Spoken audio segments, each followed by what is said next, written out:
Querido amigo professor, querido aluno da Escola Bíblica Dominical, que a paz do Senhor Jesus te encontre muito bem, aonde quer que você esteja nesse momento. Como sempre eu digo, é um prazer falar com vocês diretamente dos estúdios da ADC-TV, a TV da Assembleia de Deus em Criciúma, Santa Catarina. Esses encontros são marcados por Deus entre nós e vocês aí na igreja local, para que nós desenvolvamos a arte de fazermos discípulos, fazermos obreiros para o reino de Deus e tratarmos a palavra de Deus como a prioridade das nossas vidas. É essa a missão da nossa querida EBD. Por conta da pandemia, nós aqui em Criciúma escolhemos trabalhar nesse trimestre a nossa lição do discipulado, uma lição da nossa igreja local, visto que não temos uma lição específica da nossa CPAD para esse terceiro trimestre. O tema do ano de nossa igreja aqui em Criciúma é uma igreja relevante. Uma igreja relevante é uma igreja que marca época em sua sociedade e ela então faz por que estar presente, ela se dá o seu devido valor e ela se torna necessária na sua sociedade. E uma igreja que não prega o evangelho, que não ensina a palavra de Deus, que não discipula, ela de forma alguma é relevante porque ela está fora do projeto eterno de Deus para com a igreja, que é ser comportora do evangelho e anunciar a salvação que há na pessoa bendita do Senhor Jesus. Já estamos na quinta lição desse terceiro trimestre e vamos trabalhar nesse próximo domingo a lição de número 5, que já vai falar do discípulo e da igreja.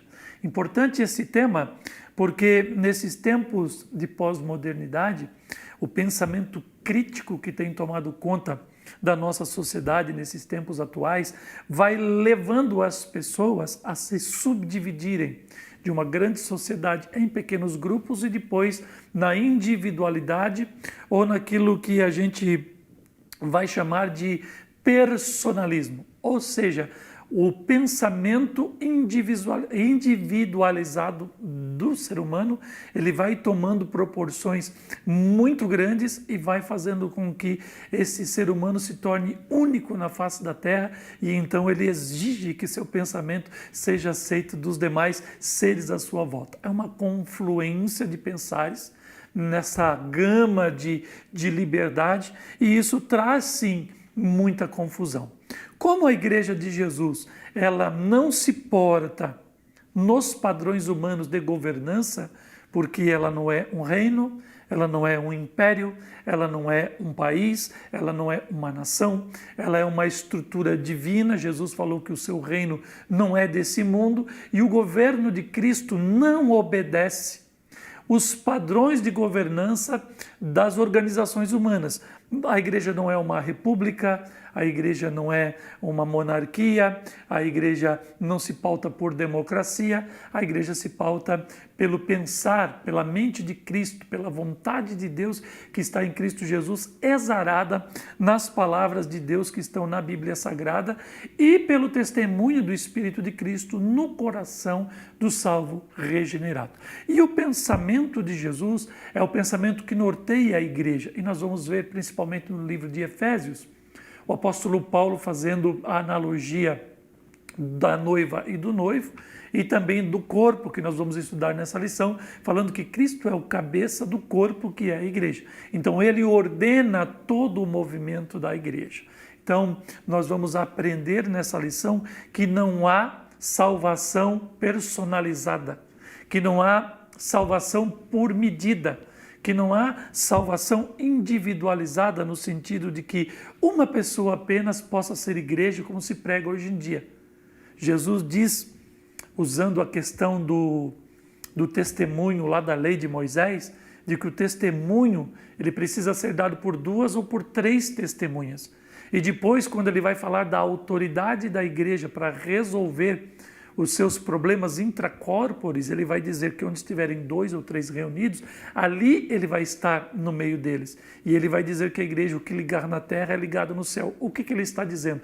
Que a igreja jamais será personalística e individualista, ela sempre será uma composição, por isso que ela se chama eclésia, que no grego fala dos chamados para fora. Já falei aqui em outra aula, repetimos aqui, eram aquelas convenções comunitárias, ou aquelas assembleias, melhor dizendo, comunitárias, onde as pessoas saíam das suas casas e iriam para as praças para definir os rumos da coletividade ou da comunidade onde essas pessoas estavam inseridas. Da mesma forma, Israel é a Santa Assembleia de Deus no Antigo Testamento, e a Igreja Cristã, que também é internacional agora, ela é a Assembleia de Deus aonde quer que ela esteja. São os chamados para fora, no caso das trevas, para a maravilhosa luz da revelação do Evangelho. E salvos pelo mesmo Espírito, batizados no mesmo Cristo, bebendo da mesma água que é a palavra, eles se encontram na praça, que é o reino de Deus, e ali a igreja é formada em coletividade. De sorte que o discípulo não pode estar dissociado da igreja. Por quê? Porque a igreja tem um motivo por ser, por estar, por ter acontecido. Ela está no coração de Deus e ela tem uma missão a ser cumprida, e os efeitos dessa missão, elas vão reverberar no inferno, na terra e no céu.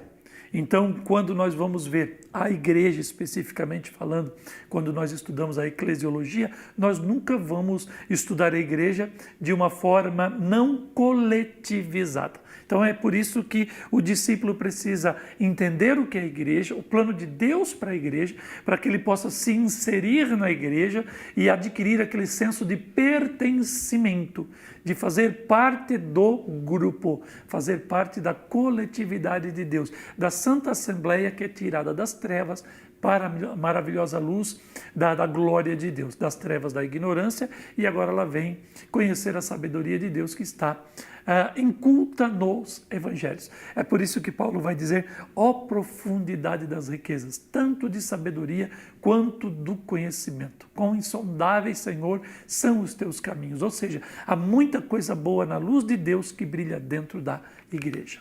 Nós temos aqui como texto de ouro Efésios 2:19. Assim que já não sois estrangeiros, olha só aqui os termos que Paulo vai usando: não sois estrangeiros nem forasteiros, sempre no plural, mas concidadãos dos santos na família de Deus. Então a família de Deus é um conjunto, é uma só, não existe várias igrejas de Deus. A igreja é um corpo místico de Deus que é composta por salvos do mundo inteiro. E o apóstolo Paulo também vai dizer em 2 Timóteo 2:19, escrevendo para Timóteo lá da sua prisão em Roma, ele vai dizer que o firme fundamento de Deus tem um selo, tem uma marca. Deus conhece aqueles que são seus. Então, nas organizações humanas, naquilo que é aparente e visível, a gente vai olhar denominações, estruturas, organizações, nós vamos ver ali estatutos, nós vamos ver pensamentos, nós vamos ver até doutrinas e ensinamentos, mas daquela coletividade, só Deus ele sabe quem são os salvos. O salvo ele precisa declarar-se salvo e ele precisa viver a salvação, a plenitude do Espírito, para que ele possa desempenhar as funções sacerdotais de um salvo na terra.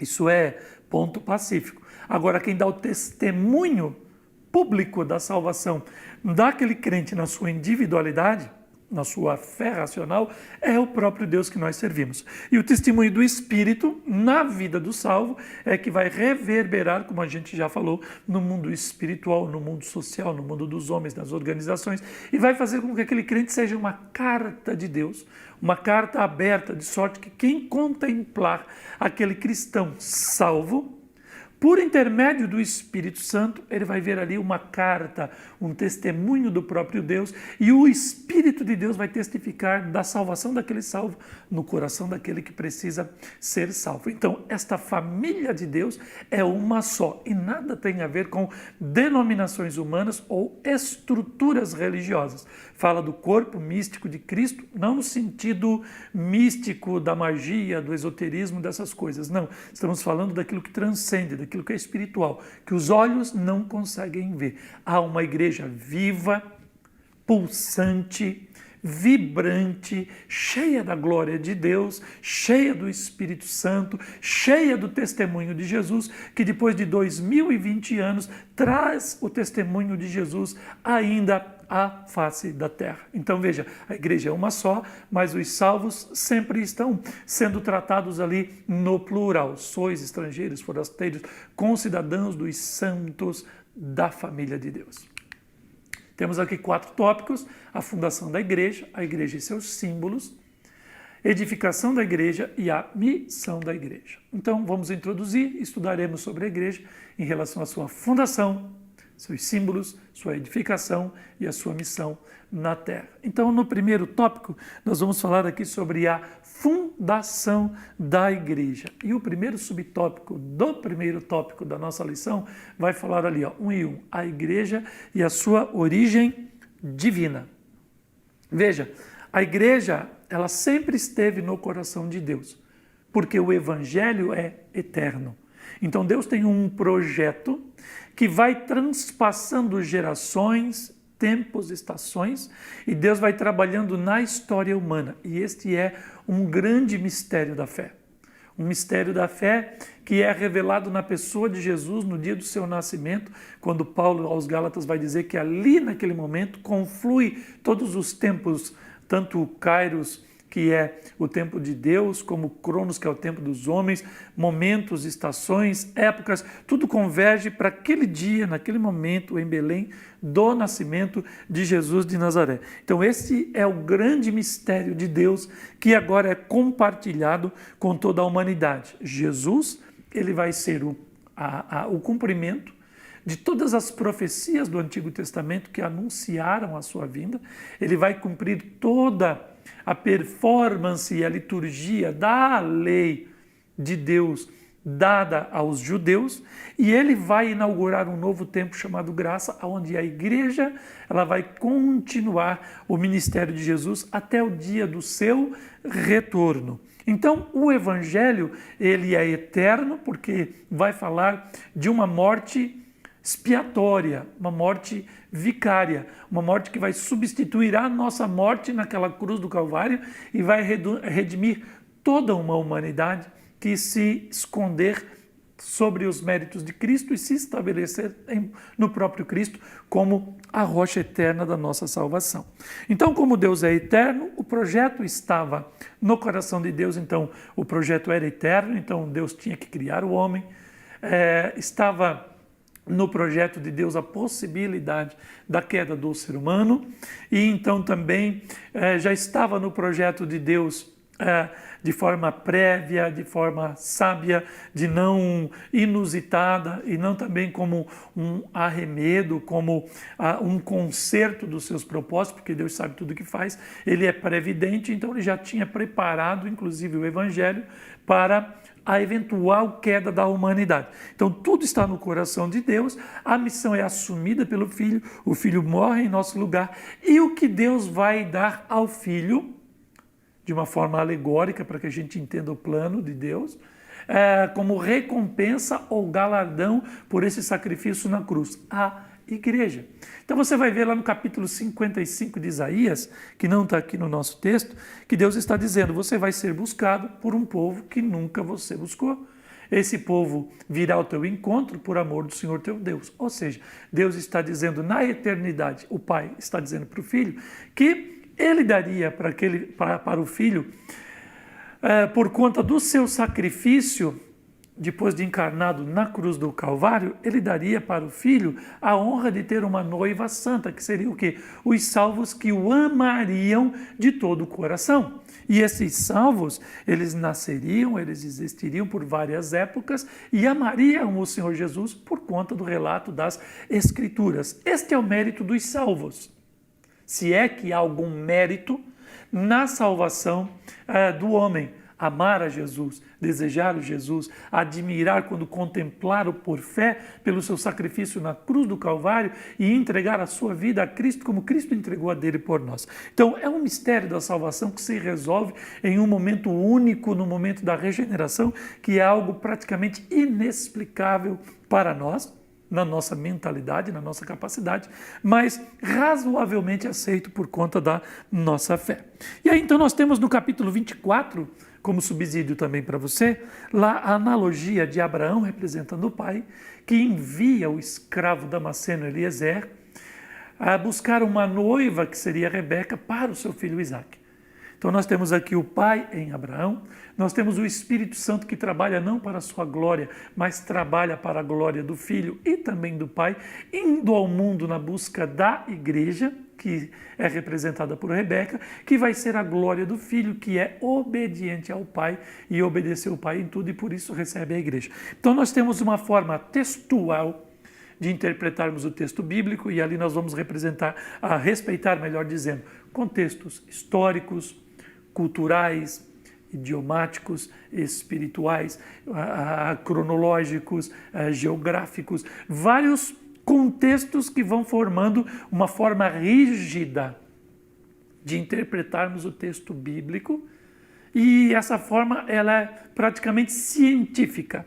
Mas nós também podemos, com o auxílio do Espírito Santo, trabalhar o texto bíblico depois de analisado textualmente de uma forma alegórica, como eu fiz agora, Abraão o pai, Isaque o filho, Eliezer o Espírito Santo, Rebeca a igreja. Isso é uma alegoria que vai então me permitir, de uma forma mais alegre, de uma forma mais leve, perceber um ensino incutido dentro de todo aquele rigor da textualidade do texto bíblico. Então, a gente percebe de uma forma alegórica no Gênesis 24, uma alegoria do projeto de Deus em ter uma igreja para o filho, um filho obediente, um pai amoroso e um Espírito Santo que é incansável na busca da noiva do Senhor. E aqui, na nossa lição, vai falar que Deus nos elegeu, segundo Efésios 1 e 4 ali, antes da fundação do mundo. Então, como o Evangelho eterno, está respondida essa questão da eleição de Deus. Ele vai eleger aqueles que ouviriam falar do Senhor, como é o caso de Rebeca, que ouviu o testemunho do Damasceno Eliezer, que representa o Espírito Santo, acreditou no testemunho do escravo Damasceno e disse ao seu pai que ela iria então para as tendas de Abraão se casar com Isaque. Então a gente pega uma temática doutrinária muito complexa, que é essa questão da eleição antes do nosso nascimento, mas a gente compara a impossibilidade da nossa razão com o Deus eterno e um projeto eterno, e a gente vê que no nosso tempo a gente vai se encaixando dentro do projeto de Deus. E isso é a igreja na eternidade, ou a igreja no coração de Deus, ou nesse projeto divino. A gente tem aqui também, no segundo subtópico, a igreja tem o seu fundamento em Jesus, ou seja, a base da nossa fé, a base da nossa esperança, a base da nossa resiliência, da nossa persistência, né? Está toda ela baseada, calcada na pessoa de Jesus. Então aqui, a igreja tem o seu fundamento em Cristo. E aí eu trago para vocês aqui, ou a lição vai tratar, do diálogo de Jesus lá em Cesareia de Filipe, quando ele vai ouvir de Pedro, tu és o Cristo, o Filho do Deus vivo, aí então Jesus vai dizer que foi o Espírito Santo que revelou aquilo a Pedro, e aí Jesus vai dizer que ele vai dizer, tu és uma pedrinha, tu és Petros, né? E sobre esta pedra ou rocha grande, né? Não fragmento de pedra, como Petros, eu edificarei a minha igreja. Aqui está oriundo um grande debate que o teu discípulo ele vai te trazer à tona. Mas veja só, a igreja não está fundada sobre Pedro. Aí então nós temos uma primeira questão aqui. Nós vamos falar sobre a igreja santa ou a santa igreja. Veja, parece a mesma coisa, mas não é. Por quê? Porque Paulo sempre vai tratar nas suas epístolas, e Pedro também, vai tratar dos salvos como santos. Então a igreja é composta por santos, então a igreja ela é santa. Agora, a igreja santa como instituição, especificando uma organização humana como santa, separada, autorizada para ser ela somente a igreja de Jesus, aqui nós estamos então discutindo uma questão de autoridade. Quem comprova essa autoridade? A história ela pode até nos confundir, mas os detalhes vão dizer que não, porque há muitas imperfeições nos relatos históricos e muitas lacunas e brechas ali. Outra coisa, essa igreja que se arroga autorizada para ser a única, como ela trabalha a Bíblia? Por quê? Porque a Bíblia Sagrada, ela é a nossa única regra de fé e prática. E nós vamos perceber que na Santa Igreja, a Bíblia Sagrada, ela é um dos componentes que vão estruturar a fé daqueles que estão nela inclusos. Por quê? Porque ela diz que há o magistério, ou há o ensino dos santos através dos tempos da igreja, e há também a tradição desses santos. Então há 3 elementos que formam o tripé da formação das suas doutrinas. E aí então a gente pergunta, a igreja tem essa autoridade para ensinar e formatar doutrinas bíblicas? A tradição da igreja, ela é autorizada por Deus para fechar pontos em cima de doutrinas? Essa é uma questão que nós precisamos discutir com muito equilíbrio espiritual, com muita estrutura ética, moral, espiritual e com muita boa vontade. Então, precisamos entender a diferença da Igreja Santa, da Santa Igreja. E aí, então, nós também precisamos, nesse dilema do apóstolo Pedro, professor, entender que a questão do texto, a chave, não está em quem é a rocha propriamente dito, mas no que leva a essa conclusão da rocha, que é a própria confissão do apóstolo Pedro. E Jesus está exaltando o quê? O testemunho do Espírito Santo na vida do apóstolo Pedro, que já está reconhecendo que Jesus não é um político, um filósofo, ele não é um revolucionário, ele não é um professor, apenas um mestre, um agente contracultural. Ele é o Filho de Deus, ele é o próprio Deus encarnado, a palavra viva. E para aquela época, você ter uma concepção dessas, sendo um descendente de judeu, é algo que somente o Espírito Santo poderia fazer. Por quê? Porque é uma nova revelação que nenhum doutor da lei dava naqueles tempos. Então você está agora não formatando uma nova tese teológica. Você está aqui, então, afirmando com todas as letras e sem nenhum espaço para dúvida de que Jesus é o Filho de Deus, que Ele é Deus encarnado, que Ele é a própria palavra, que Ele é o Salvador do mundo. E isso vai falando da essência da igreja, de ter esse testemunho acerca de Jesus. Porque hoje, no mundo pós-moderno, se discute muito essa questão do Cristo histórico. E nós não estamos aqui louvando um homem que marcou a história de uma forma indelével. Nós estamos falando do próprio Deus que se encarna, a palavra viva, aonde passa o céu e a terra, e as palavras de Cristo têm o mesmo efeito dos tempos em que ele estava encarnado junto com seus discípulos lá em Jerusalém. Nós vamos agora adiante e nós vamos falar da igreja e a sua origem histórica. Então, quando alguém falar para o seu discípulo, ou até mesmo para você que não acredita em Deus, você tem aqui 2000 anos de um legado histórico da Igreja de Cristo na face da Terra. Então esse ismo do cristianismo, esse sufixo ali da palavra cristão, o cristianismo, vai falar o quê? De um movimento histórico que se desenvolve dentro da história e ele vai trabalhando regiões, culturas, passando por épocas, passando por momentos, por revoluções, por construções de pensamentos, por construções e desconstruções, por um desenvolvimento tecnológico, mental, espiritual, enfim, vai acompanhando o desenvolvimento de uma humanidade, agindo e reagindo em pesos e contrapesos com a humanidade e vai se tornando cada vez mais forte e necessário. A tecnologia, ela até propõe que o homem se afaste de Deus. Ela prega que o homem já não precisa mais de Deus porque todos os seus problemas, ele já tem as atenuantes no mundo moderno. Sejam teóricos, sejam científicos, sejam medicinais, sejam espirituais, ou seja, há muitas respostas, não precisamos mais de Deus.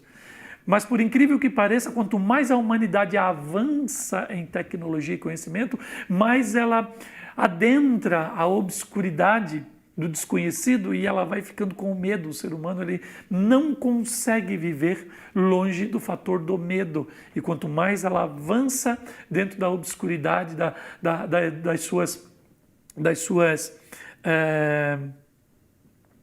das suas buscas interiores, mais medo ela tem porque ela está indo em rumo ao desconhecido.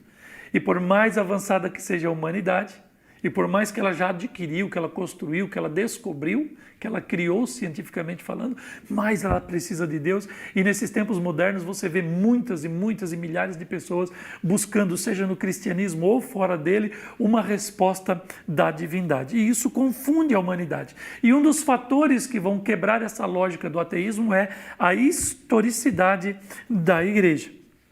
Então veja, eu coloquei aqui algumas coisas para acrescentar na nossa lição. A igreja desde sempre foi internacional. No Antigo Testamento, na cosmovisão judaica, você vai falar da nação de Israel, dos seus hábitos, dos seus costumes, de uma cultura que você vai ver ali na lei de Moisés, que inclusive incide sobre aspectos da civilidade, da cultura de Israel. Agora a igreja ela é internacional. Ou seja, ela vai se espraiar em diversas culturas e isso é um fator de risco. Por quê? Porque você vai diluir um conceito que ele é quase que monolítico no Antigo Testamento e agora ele vai se espraiar em todas as culturas do mundo. A tendência é que isso vá tomando várias formas e a igreja fique multifacetada. E é aqui que está o mistério da fé. Por quê? Porque o Evangelho ele é universal. Ele é a palavra do próprio Deus na alma do homem que faz parte de uma humanidade. Então veja, a palavra salvadora para alguém nas Américas é a mesma para a África, para a Europa, no Oriente, na Ásia, percebe? Então o Evangelho ele se encaixa não nas culturas, mas dentro do coração dos homens espalhados pelo mundo. E aqui está um dos propósitos da igreja, se espraiar pelo mundo. Ela não se estrutura organizacionalmente falando em dinastias, que seriam o quê? A sucessão familiar, né? Nem em imperialismos. A igreja não é um império que busca a dominação dos outros povos. Não, ela adentra nas culturas, ela transforma a cultura, desenvolve aquela sociedade e fornece qualidade de vida aos homens. Por quê? Porque a mensagem do Evangelho é vida e vida em abundância. E ela não entra lá como uma nuvem de gafanhotos, como um império, e vai subtraindo todas as potencialidades dos lugares onde ela vai se estabelecendo. E como ela não é uma dinastia, nem um imperialismo, nem um reino humano, ela também não se move por profetismos. Lembra lá no Apocalipse que fala da besta e do falso profeta? Há que haver profetas para que testemunhem do poder daquela besta ou daquela autoridade. A igreja não precisa de profetas para testemunhar da sua autoridade. É o Espírito de Deus que faz aquilo que a humanidade não pode fazer. Por quê? Porque a grande vitória da igreja é a presença do Espírito Santo. Não minha, não sua. Se não fosse o Espírito, a igreja já não existiria mais na terra. Por quê? Porque o reino das trevas já haveria sucumbido à igreja. A garganta da morte, as portas do inferno já teriam engolido, subtraído, calcado a igreja. Mas é o Espírito Santo que a defende. Ele é o Espírito da profecia, levanta crentes nessa inspiração, mas nós não precisamos dos profetas no sentido de proteger a igreja de uma possível destruição, mas sim para a edificação dos santos dentro da igreja. E a igreja não se move por místicas, por superstições, por milagres. Esses sinais acompanham os que creem, mas eles são valores laterais da igreja. Por isso que nós temos que tomar cuidado com a pregação de campanhas, de milagres, etc., para não inverter o Evangelho. O Evangelho fala de morte por morte, vida por vida, melhor dizendo. Fala do sacrifício de Jesus no nosso lugar, fala de sacrifício, renúncia a algo muito elevado, que vai muito além de um simples sinal, de uma cura, de uma porta que se abre para o emprego, uma bênção material e coisas do tipo. Então a igreja também ela venceu, chegou até aqui, porque ela não criou mitos, nenhuma mitologia. A fé em Cristo não é uma mitologia, é um testemunho de que Ele está vivo. O mito ele precisa morrer para se tornar um mito. Jesus está vivo, então ele não é o nosso mito. E a igreja ela não tem heróis. Ela tem o quê? Ela tem os seus mártires. Por quê? Porque o herói ele não precisa ser louvado nem reconhecido. Ele marca a sua época, cumpre a sua missão, muitas vezes no anonimato, entrega a sua vida conceitualmente na sua renúncia pessoal. Por amor a Deus é entregue à morte todo santo dia.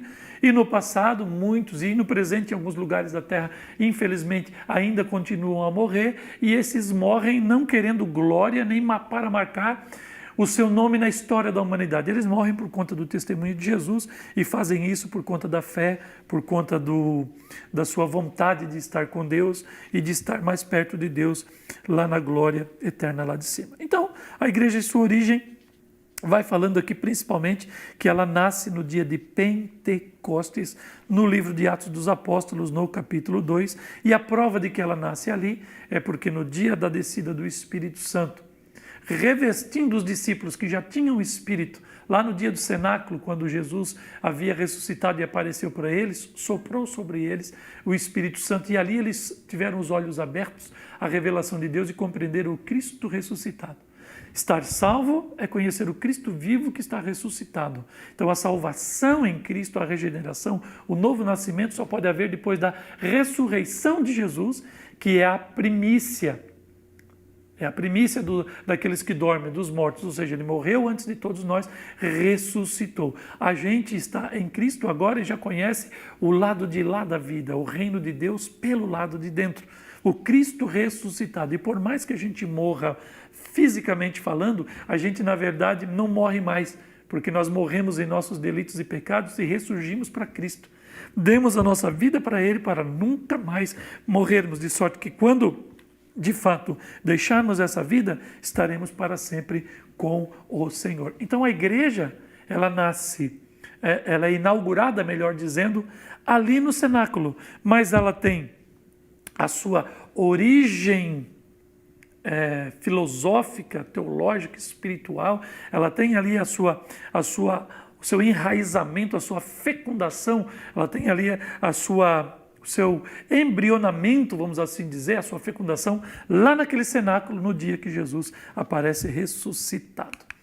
Ponto 2, igreja e seus símbolos.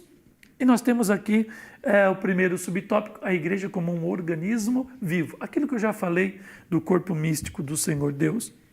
E aí, então, o apóstolo Pedro vai dizer que nesse tópico que a igreja é a geração eleita.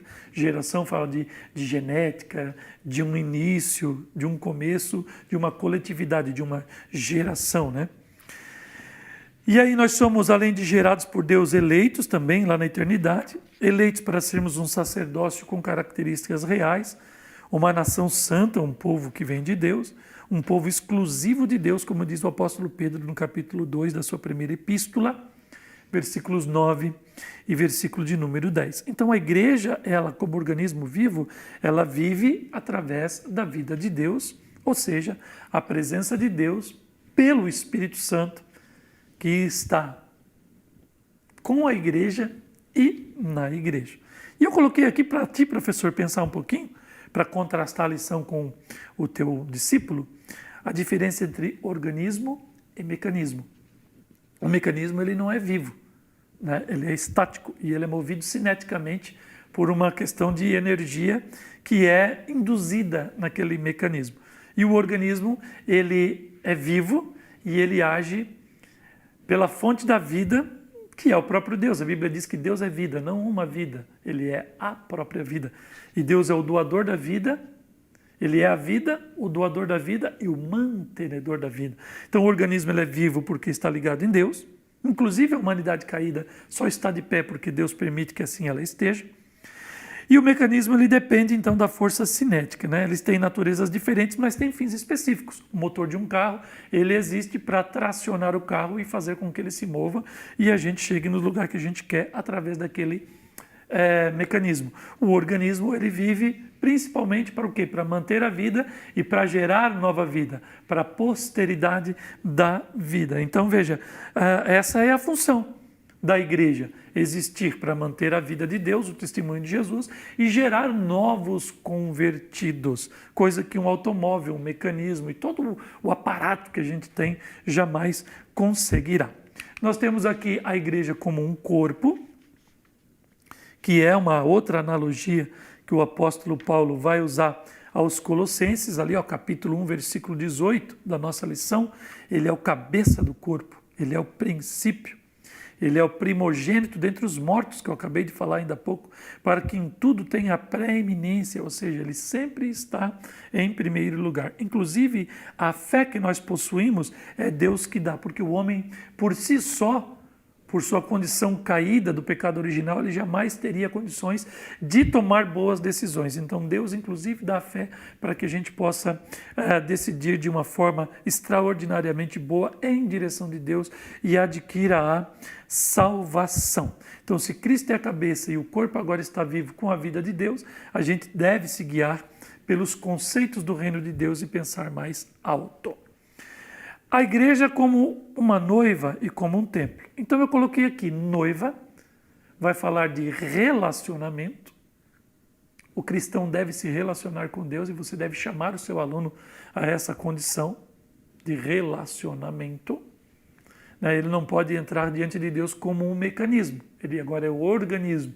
Ele depende da vida de Deus, do Espírito Santo. Ele tem essa dinâmica de quando orar, buscar a Deus, ele se relacionar e criar uma dimensão de comunhão de mão dupla. Ele fala, Deus fala com ele conhece Deus, a vontade de Deus, se move pela vontade de Deus e etc.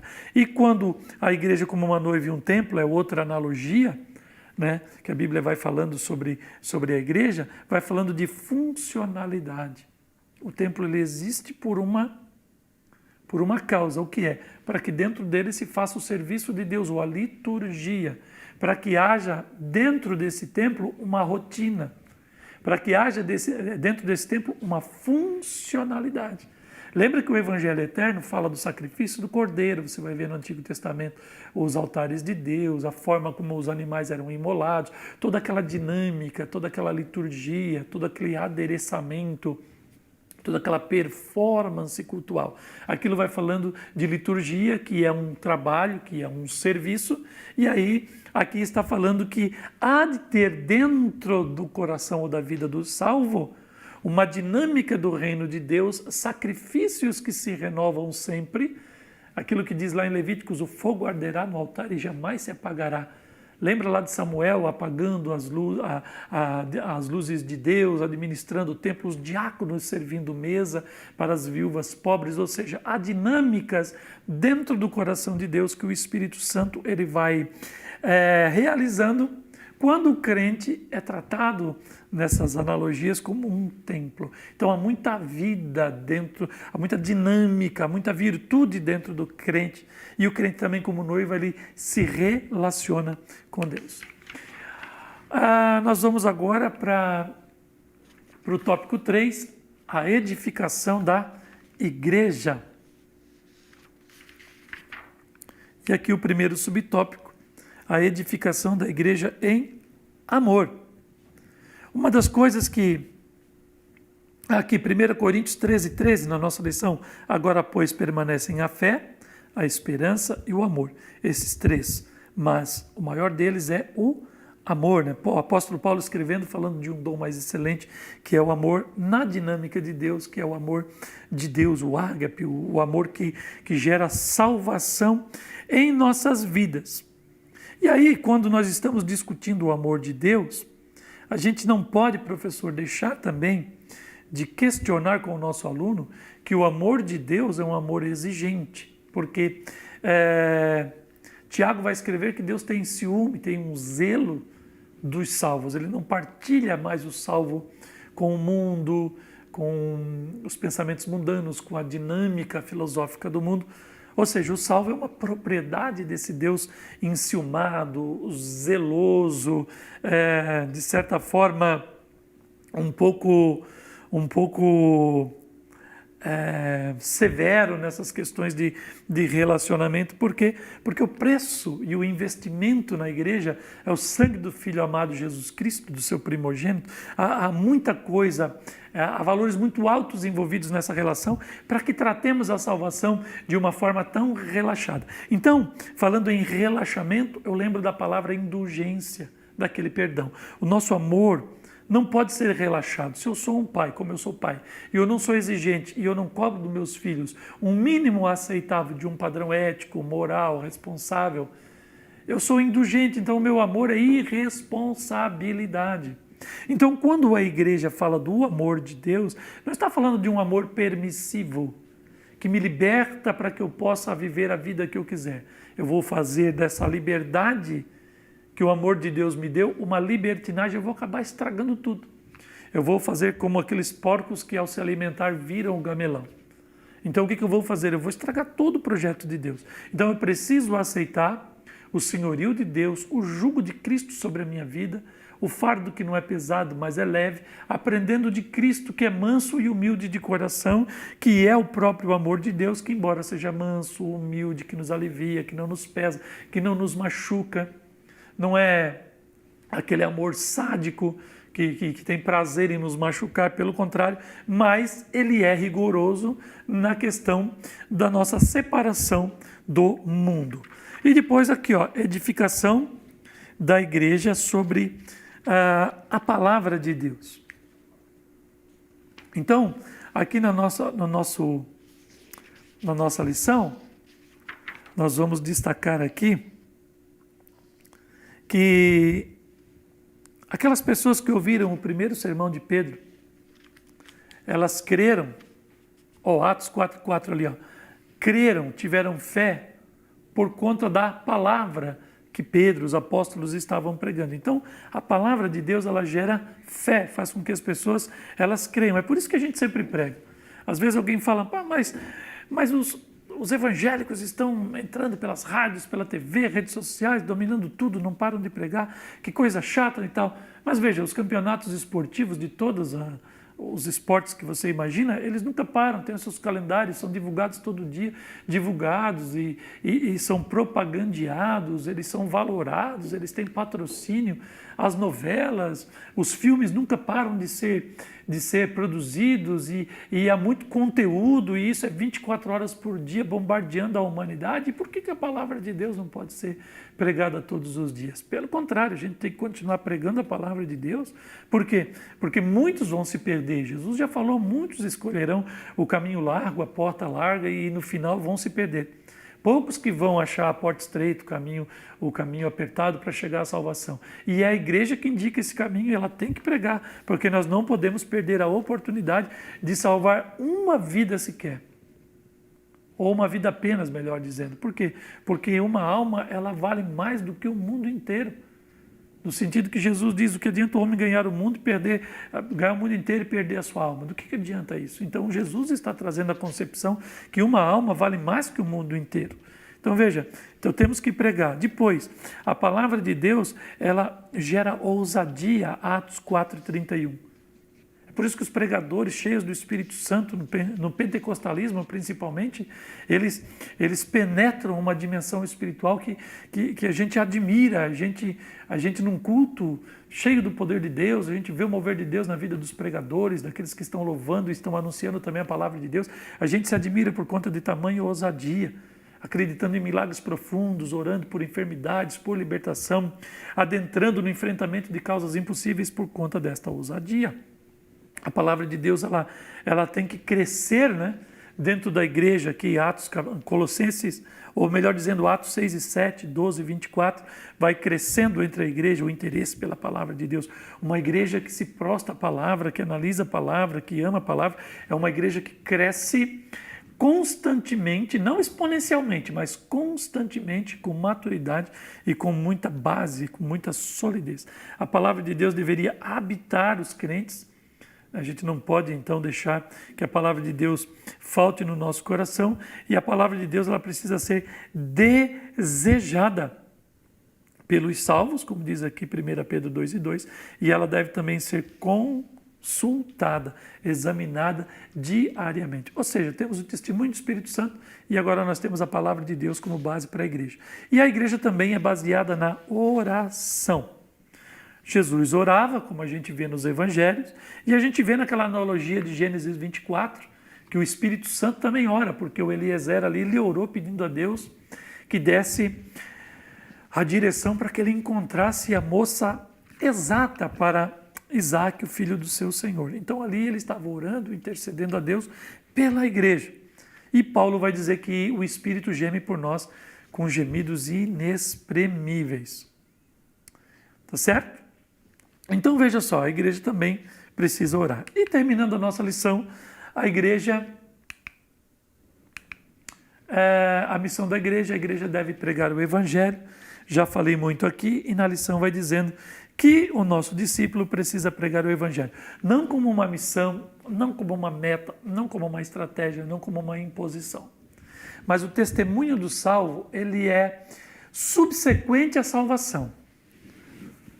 Ou seja, não há pessoas que conheçam a Cristo e tenham o Espírito Santo que não tenham o desejo de testificar do milagre que aconteceu nas suas vidas.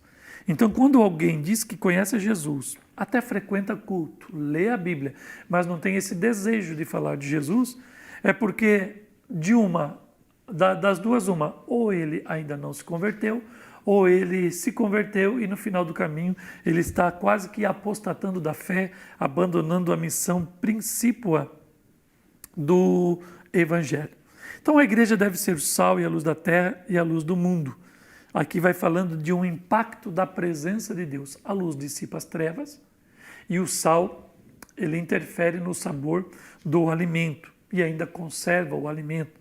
E aí quando você, por exemplo, vê na questão da carne, quando você coloca sal na carne, por que ele mantém a carne? Porque ele adentra dentro das células da carne e ela tira o líquido, onde sai aquele sangue, aquela viscosidade, e ele entra para dentro da carne. Então, além de dar sabor à carne, ele vai o quê? A presença do sal dentro da carne vai fazendo com que a carne não apodreça tão facilmente. Assim é a igreja. Esses são os impactos. Ela purifica o ambiente, ela preserva o ambiente, e há uma frase que diz que o melhor desinfetante que há é a luz solar. Então, quando a igreja está reverberando a luz que ela tem, que é a luz do próprio sol da justiça, que é Jesus, ela está desinfetando o mundo e ela está limpando o mundo de todo e qualquer sujeira ou de todo qualquer inseto, de todo qualquer réptil ou animal que habita a escuridade.